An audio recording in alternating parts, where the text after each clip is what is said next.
de l'artiste critique d'art Alioune Badiane résume toute la politique culturelle du Sénégal, qui occupe une position centrale dans la construction d'une identité nationale ancrée dans les valeurs de paix, de cohésion sociale, de diversité culturelle, ciment d'une nation unie et forte.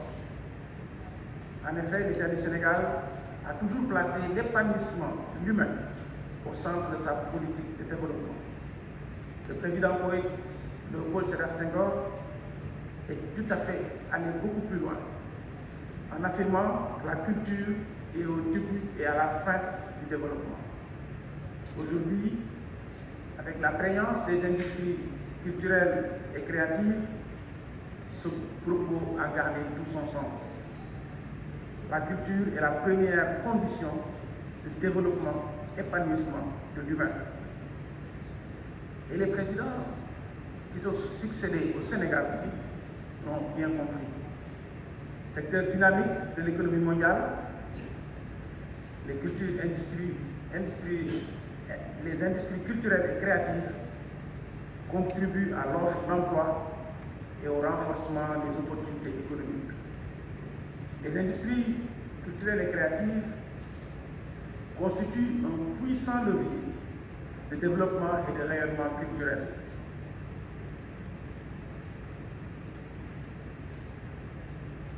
En 2017, le secteur employait 1,14 million de personnes, comme l'a si bien dit M. Pizzani, et des pays comme le Nigeria, le poids économique de Nollywood est reconnu depuis plus d'une décennie, et en 2013, l'industrie de la vidéo nigériane représentait 290 millions de dollars annuels et quelques 300 000 personnes qui y vivent et travaillent. Au Sénégal, la contribution du secteur de la culture dans l'économie nationale sur la base du PIB en 2014 est de l'ordre de 40 à 50 milliards de francs CFA en valeur ajoutée sur le PIB. Ceci est le résultat d'importantes mesures prises par son Excellence le président Macky Sall pour soutenir, financer, structurer et développer les industries culturelles et créatives. Nous avons pour preuve les différents fonds mis en place pour booster la culture. Comme l'a signé un de mes prédécesseurs, le fonds de promotion de l'industrie cinématographique et audiovisuelle, appelé FOPICA, qui est doté d'un budget de 2 milliards. Le fonds d'aide à l'édition, avec un budget de 600 millions de francs CFA. Le fonds de développement des cultures urbaines, doté d'un budget de 600 millions. Conscient donc de l'impact des industries culturelles et créatives, le président de la République, son Excellence M. Macky Sall, a pris la décision de faire évoluer le fonds de développement des cultures urbaines en fonds de développement des cultures urbaines et industries créatives, avec un budget de 1 milliard de francs CFA. Ce fonds aura pour principal objectif de structurer les industries culturelles et créatives. Dans la même veine, l'État du Sénégal, qui constitue le premier contributeur de la Biennale des arts contemporains de Dakar, a augmenté sa subvention. Par ailleurs, la manufacture des arts sénégalais des arts décoratifs a également augmenté son chiffre d'affaires. Il est aussi important de souligner la promulgation de la loi sur le statut de l'artiste et des professionnels de la culture qui leur reconnaît le statut de travailleur au sens de l'Organisation internationale du travail. À cela s'ajoute le Sénégal numérique SA, dont le directeur, mon jeune frère et ami M. Bakoum est ici présent, pour le développement des industries créatives et créatives dans le contexte numérique, qui est devenu aujourd'hui une réalité.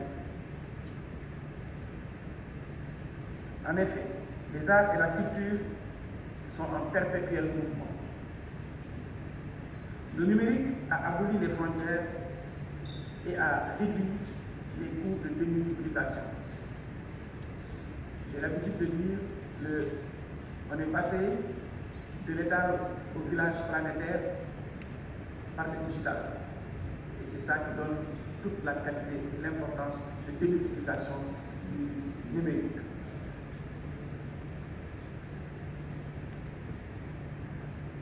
Et dans tous les domaines, la place du numérique devient dominante. En ce sens, il relance le débat sur les politiques culturelles, les droits d'auteur, la fiscalité propre et à la culture, posant ainsi de nouveaux défis de développement pour les industries culturelles et créatives en Afrique. Nous en sommes conscients.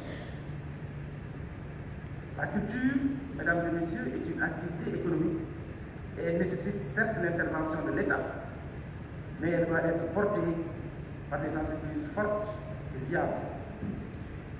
C'est pourquoi je veux profiter de l'occasion qui nous est donnée pour rendre un hommage mérité à M. Dussoubou, qui est un pionnier des industries culturelles et créatives au Sénégal, mais en Afrique. Mais aussi pour le remercier et le féliciter pour sa volonté constante de contribuer au développement et au rayonnement culturel du Sénégal, en particulier, et de l'Afrique en général. Monsieur le Président de la Fondation Youssou, chers collègues, votre engagement pour le développement du Sénégal, son rayonnement et celui de l'Afrique, par votre musique en bandoulière, reste de nos jours un des terreaux les plus fertiles pour que l'Afrique puisse asseoir son leadership dans le concert des nations.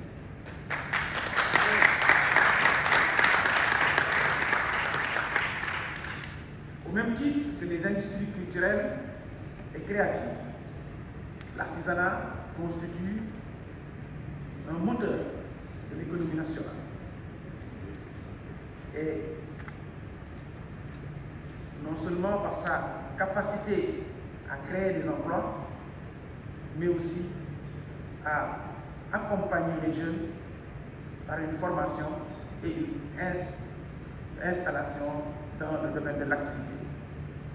L'artisanat représente ainsi un vecteur essentiel de la stabilité sociale du Sénégal en donnant aux jeunes Sénégalais des opportunités d'emploi à moins de coûts. Comme vous le savez, le démarrage d'activité de l'artisanat est beaucoup moins onéreux que beaucoup d'autres activités. Donc c'est une possibilité qui est donnée aux jeunes par l'artisanat d'avoir l'auto-emploi. L'artisanat représente une seconde chance pour tous les jeunes qui sont particulièrement nombreux et cette chance, ces jeunes sont exclus jusqu'ici du secteur formel, l'éducation formelle, l'artisanat nous permet d'avoir une seconde chance. Mais maintenant, nous voulons que ce paradigme change, que l'artisanat ne soit plus l'école de la seconde chance, mais l'école de la première chance, parce que c'est une possibilité. Aujourd'hui, dans certains pays, comme la France, la plus grande richesse en France, le plus riche, c'est LVMH. Donc l'artisanat est pourvoyeur de richesse. Et c'est un lieu aujourd'hui d'inciter les jeunes à croire à cet artisanat et beaucoup plus à s'investir dans cet artisanat, car c'est non seulement un moteur de création de richesse, mais aussi un moteur de création d'emploi.